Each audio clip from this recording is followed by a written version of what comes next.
नमस्कार sir, physics शिका मराठी या आपल्या यूट्यूब चॅनलमध्ये सर्वांचं हार्दिक स्वागत. लास्ट लेक्चरला आपण kinetic energy of rolling body calculate केलेली आहे, ती हॉरिझॉन्टल सरफेसवरती होती. आता आपल्याला त्याच रोलिंग बॉडीची लिनियर वेलोसिटी कॅल्क्युलेट करायची आहे. फक्त जो सरफेस आपण घेणार आहे तो हॉरिझॉन्टल सरफेस नसेल, तो काय असणार आहे, इन्क्लाइन सरफेस. आता लक्षात घ्या, इन्क्लाइन सरफेसवरती एखादा ऑब्जेक्ट ज्या वेळेला पास होतो तो एकतर घसरून जाऊ शकतो किंवा रोल करत जाऊ शकतो. जर घसरत गेला तर रोल होणार नाही, आणि जर न घसरता गेला तर काय होणार, रोल होणार. बरोबर. आता समजा आपण असं मानलं की या ठिकाणी ही एक रोलिंग बॉडी आहे आणि हा इन्क्लाइन प्लेन आहे, याच्यामध्ये हा हॉरिझॉन्टल सरफेस आहे आणि हा अँगल ऑफ इन्क्लायनेशन या ठिकाणी आपण थीटा कन्सिडर केलाय या इन्क्लाइन प्लेनसाठी. बरोबर. आता या ठिकाणी ही जी बॉडी आहे, जर ही घसरत गेली तर आहे त्या पोझिशन मध्ये खाली जाणार, म्हणजे फक्त त्याच्याकडे काय असणार, ट्रान्सलेशनल मोशन. ट्रान्सलेशनल मोशन असेल तर त्याच्याकडे फक्त ट्रान्सलेशनल कायनेटिक एनर्जी असणार. पण ही जी बॉडी आहे ती घसरत जात नाही, न घसरता जाते, विदाउट स्लिपिंग. मग ही बॉडी खाली येत असताना या पद्धतीने ना, म्हणजे रोल पण होणार. काय होणार, रोल पण होणार. बरोबर.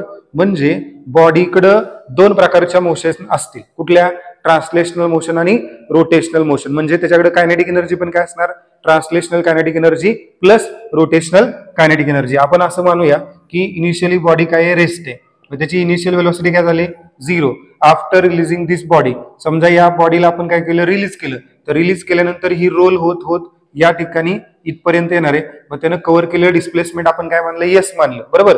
आता हे displacement in terms of H तुम्ही घेऊ शकता, कारण या ठिकाणी ही जी आकृती तयार होते ते राईट अँगल ट्रायंगलची आहे. मग याचा जर साइन थिटा घेतला तर अपोजिट साइड असणार एच, हायपोटेनियस असणार एस. साइन थिटा बरोबर काय येणार, एच अपॉन एस. बरोबर.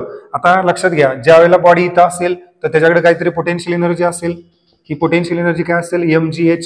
काय असणार आहे, mgh. आणि ज्या वेळेला ही बॉडी इथून तुम्ही रिलीज केली तर ती कायनेटिक एनर्जी मध्ये जाणार. कशामध्ये जाणार, कायनेटिक एनर्जी मध्ये जाणार. मग अशा वेळेला आपण एक गोष्ट सांगू शकतो की पोटेन्शियल एनर्जीच कन्व्हर्जन कशामध्ये झाले, कायनेटिक एनर्जी मध्ये झाले. म्हणजे पोटेन्शियल एनर्जी लॉस होणार आणि कायनेटिक एनर्जी काय होणार, गेन होणार. म्हणजे ज्या वेळेला बॉडी ही इन्क्लाइन प्लेन वरून खाली येईल, ही काय करेल, स्वतःकडे असलेली पोटेन्शियल एनर्जी लूज करणार आणि त्याचं रूपांतरच कशामध्ये होणार, कायनेटिक एनर्जी मध्ये होणार. बघा, m be the mass of rolling body, v be the velocity of that rolling body, theta be the angle of inclination, s be the linear displacement of body from top position to bottom position, and h be the height of object initially from the horizontal surface. म्हणजे ground पासून असलेली height आहे.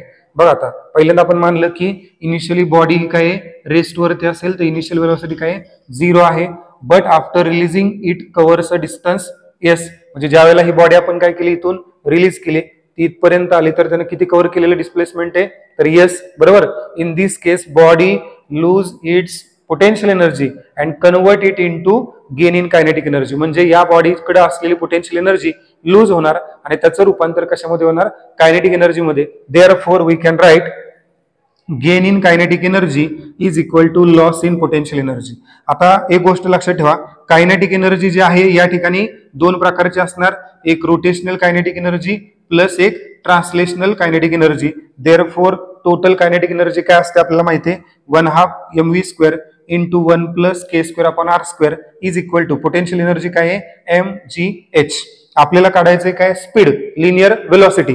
म्हणून आपण काय करू शकतो, बघा, हा पूर्ण फॅक्टर या फॅक्टरला 1/2 mv² ला मल्टिप्लाय, इकडे आल्यानंतर काय होणार, डिवाइड. बरोबर. त्यानंतर हा जो m आहे तो न्यूमरेटरला आहे, इकडे गेल्यानंतर डिनोमिनेटरला जाईल, m ला m काय होणार, कॅन्सल. हा 2 कुठे, डिनोमिनेटरला, तो कुठे जाणार, अंशामध्ये. मग आपल्याला v² इज इक्वल टू काय मिळेल, बघा, हा 2 इकडे गेला, g इंटू h, तो मल्टिप्लाय होणार, म्हणजे 2gh येईल आणि 1 प्लस k² अपॉन r² हे मल्टिप्लाय इकडे गेल्यानंतर डिवाइड झालं, म्हणजे आपल्याला v² काय मिळाला, 2gh upon 1 plus k² upon r². आता हा स्क्वेअर घालवायचा म्हणून आपण काय घेतलं, square root. Taking square root on both side, दोन्ही बाजूला वर्गमूळ घेतलं, याला वर्गमूळ घेतलं, याला वर्गमूळ घेतलं, वर्गमूळाला वर्ग काय झाला, कॅन्सल झाला. Linear velocity of rolling body काय भेटेल तुम्हाला, root of 2gh upon 1 plus k² upon r². आपण लास्ट लेक्चरला पाहिलं की रोलिंग बॉडी 3 प्रकारच्या असतात, एक असते रिंग, दुसरे असते डिस्क आणि तिसरी काय, सॉलिड स्पियर. मग या तिन्हींसाठी जी लिनियर वेलोसिटी आहे ती वेगवेगळी राहणार, कारण radius of gyration in terms of radius प्रत्येकाची काय राहते, वेगळी राहते बघा. मग केस फर्स्ट, केस सेकंड आणि case third for ring, for disc आणि सॉलिड स्पियर आपण घेणार आहे. पहिल्यांदा काय लिहिले बघा, radius of gyration for ring which is equal to capital R, therefore velocity of ring is equal to root of 2gh. बरोबर, हे दोन गोष्टी g आणि h काय राहणार आहे, constant, but 1 plus K square upon R square आहे. मग के ची व्हॅल्यू इथं किती, आर आहे, मग इथं काय येणार, के चा स्क्वेअर आहे म्हणलं की आर स्क्वेअर, आर स्क्वेअरला आर स्क्वेअर कॅन्सल झालं, इथं किती आलं 1, 1 प्लस 1 किती आलं 2. आता हा 2 आणि हा 2 काय झाला, कॅन्सल. रिंग साठीची वेलोसिटी आपल्याला मिळाली रूट ऑफ gh, काय मिळाली, root of gh. Second case बघा काय आहे, for disc K is equal to काय आहे, R upon root 2, K is equal to काय आहे, आर अपॉन रूट 2. ही व्हॅल्यू आपल्याला या इक्वेशन मध्ये के च्या जागेवरती टाकायची, म्हणजे वेलोसिटी फॉर डिस्क काय मिळेल, root of 2gh upon 1 plus, आता इथं के चा स्क्वेअर आहे म्हणजे के चा स्क्वेअर काय होणार, आर चा स्क्वेअर आणि रूट 2 चा स्क्वेअर, के चा स्क्वेअर म्हणजे आर स्क्वेअर आणि रूट 2 चा स्क्वेअर, रूट 2 चा स्क्वेअर किती येणार 2, म्हणजे किती येणार R square upon 2. Therefore we can write R स्क्वेअरला आर स्क्वेअर कॅन्सल होईल, 1 प्लस 1/2 म्हणजे किती आलं 3/2. आता जो 2 आहे तो छेदातल्या छेदात आहे म्हणजे 3/2 मधला, म्हणजे हा 2 कुठे जाणार, न्यूमरेटरला, आणि या 2 ला काय होणार मल्टिप्लाय, 2 × 2 काय होणार 4, म्हणजे डिस्क साठी वेलोसिटी आपल्याला काय मिळेल, रूट ऑफ 4/3gh. ही इक्वेशन नंबर 3 ची व्हॅल्यू काय आहे, linear velocity of rolling body consider as a disc.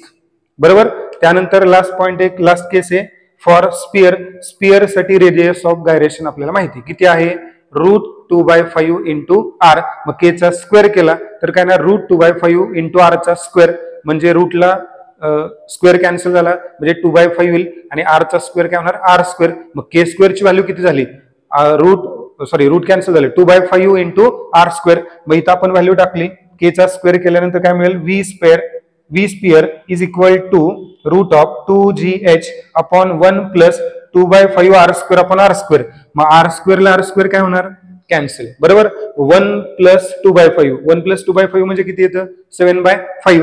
बरोबर, आता हा 5 कुठे छेदातल्या छेदात, हा कुणाला मल्टिप्लाय होणार 2 ला, मग 5 × 2 काय येणार 10, म्हणजे आपल्याला वेलोसिटी ऑफ स्पियर काय भेटेल, रूट ऑफ 10/cn 7gh.